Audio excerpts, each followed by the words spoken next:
Hello students, welcome back. ये question पूछा गया था 2007 के गेट एग्जाम में।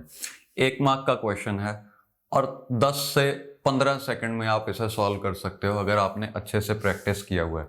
बहुत ज़्यादा आसान क्वेश्चन है। मुझे शायद एक्सप्लेन करने में थोड़ा ज़्यादा टाइम लग जाए। एनीवेज, स्टेटमेंट में आपको गिवन है कि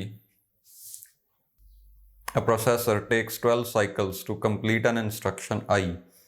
The corresponding pipelined processor uses 6 stages with the execution times of 3, 2, 5, 4, 6 and 2 cycles respectively. What is the asymptotic speedup assuming that a very large number of instructions are to be executed? They've given 4 options. It's an MCQ type question. Okay, तो वो बात कर रहे हैं दो versions की, एक non पाइपलाइंड version, एक पाइपलाइंड वर्जन।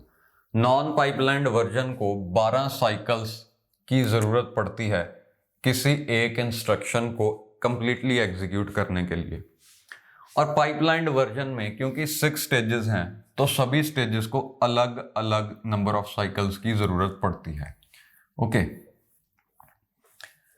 अब हम जनरली जब हमें टाइम गिवन होता है यानी कि डिले गिवन होता है तो हम एक कांस्टेंट डिले एज्यूम कर लेते हैं सभी स्टेजेस के लिए, यानी कि जो सबसे मैक्सिमम होता है हम उसे मान लेते हैं कि वो है स्टेज डिले।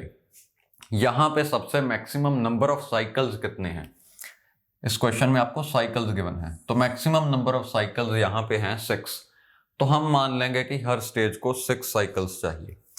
क्यों हम ऐसा करते हैं? क्योंकि अगर हम सभी स्टेजेस को 6 साइकिल्स अलॉट कर दें तो हम बहुत श्योर हो सकते हैं कि 6 साइकिल्स में सभी स्टेजेस ने अपनी जो एग्जीक्यूशन थी वो पूरी कर ली होगी। मान लो अगर हम 2 साइकिल्स ही अलॉट कर दें सभी को, तो इसके अलावा कोई भी और स्टेज, रादर इन दोनों के अलावा कोई भी और स्टेज अपनी एग्जीक्यूशन पूरी नहीं कर पाएगी, इसीलिए हम मैक्सिमम कंसिडर करते हैं। तो अब नॉन पाइपलाइंड वर्जन को एक इंस्ट्रक्शन सॉल्व करने में लग रहे हैं 12 साइकिल्स, पाइपलाइंड वर्जन को लग रहे हैं 6 साइकिल्स। 12/6 is 2, आपका आंसर आ गया। 12/6 कैसे लिखा? स्पीड अप पूछा गया। स्पीड अप का फॉर्मूला आपको पता है, नॉन पाइपलाइंड में जितना टाइम लगता है डिवाइडेड बाय पाइपलाइंड में जितना टाइम लगता है। ओके, या जो पुराना डिजाइन है उसमें जितना टाइम लग रहा है बाय न्यू डिजाइन, या फिर जो डिजाइन पहले था divided by time taken by improved version. अलग अलग फॉर्मूलाज हैं, बेसिक मतलब सबका सेम ही है, यानी कि कुछ इंप्रूवमेंट करने से पहले जितना टाइम था डिवाइडेड बाय इंप्रूवमेंट करने के बाद। Pipelining is basically improvement. Okay, तो नॉन पाइपलाइंड में यहां पे थे 12 साइकिल्स और पाइपलाइंड में हैं 6 साइकिल्स। अब एक डाउट आप लोगों को जो आएगा ही आएगा वो है कि यहां पे तो क्वेश्चन में डायरेक्टली गिवन है कि 12 साइकिल्स एक इंस्ट्रक्शन को चाहिए, बट यहां पे तो हमने अज्यूम किया है कि एक स्टेज को 6 साइकिल्स लग रहे हैं। ये है एक इंस्ट्रक्शन के लिए और ये 6 है एक स्टेज के लिए, है ना? तो हमें एक इंस्ट्रक्शन के लिए ही कैलकुलेट करना चाहिए ना। इस केस में हम स्टेज डिले कैसे लिख पा रहे हैं? एक्चुअली अगर आप देखो तो यहां पे जो एक इंस्ट्रक्शन के लिए टाइम आएगा वो होगा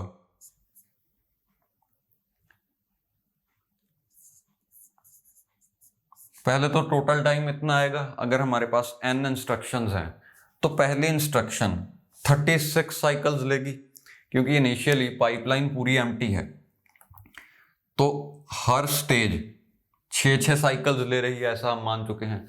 इन टोटल 6 स्टेज पाइपलाइन है, आपको गिवन है।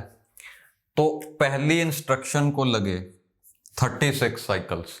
अब उसके बाद ये जो बची हुई स्टेजेस हैं ये सारी ले रही हैं 6 साइकिल्स, यानी कि इस पॉइंट पे ये जो एरो बना हुआ है इस पॉइंट के बाद हर 6 साइकिल्स के बाद एक इंस्ट्रक्शन का रिजल्ट आता जाएगा।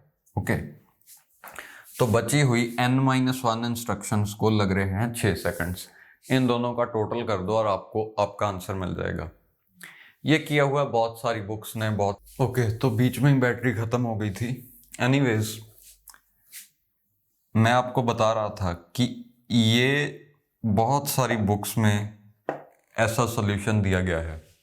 वो लोग इसे कंफ्यूज कर रहे हैं नैनो सेकंड्स के साथ, एल हॉस्पिटल रूल और लिमिट्स और बहुत कुछ लगा रहे हैं।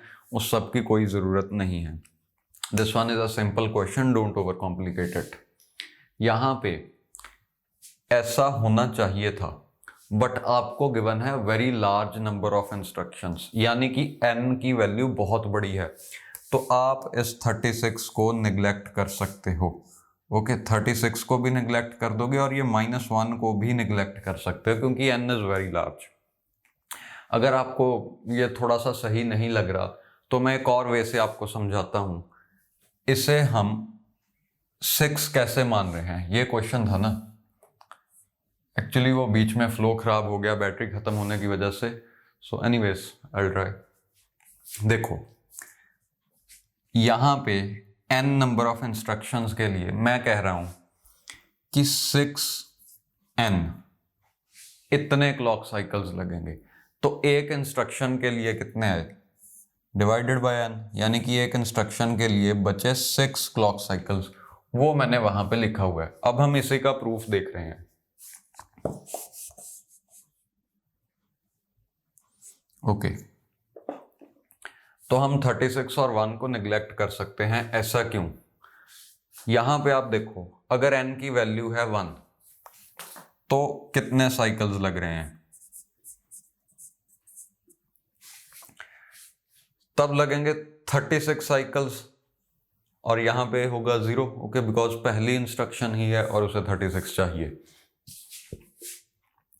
अगर n की वैल्यू है 3, उस केस में पहली इंस्ट्रक्शन ने लिए 36 सेकंड्स और बची दो, जो ये इंस्ट्रक्शन है और ये इंस्ट्रक्शन है, इन्हें लगेंगे 6 सेकंड्स ईच, यानी कि 6 × 2।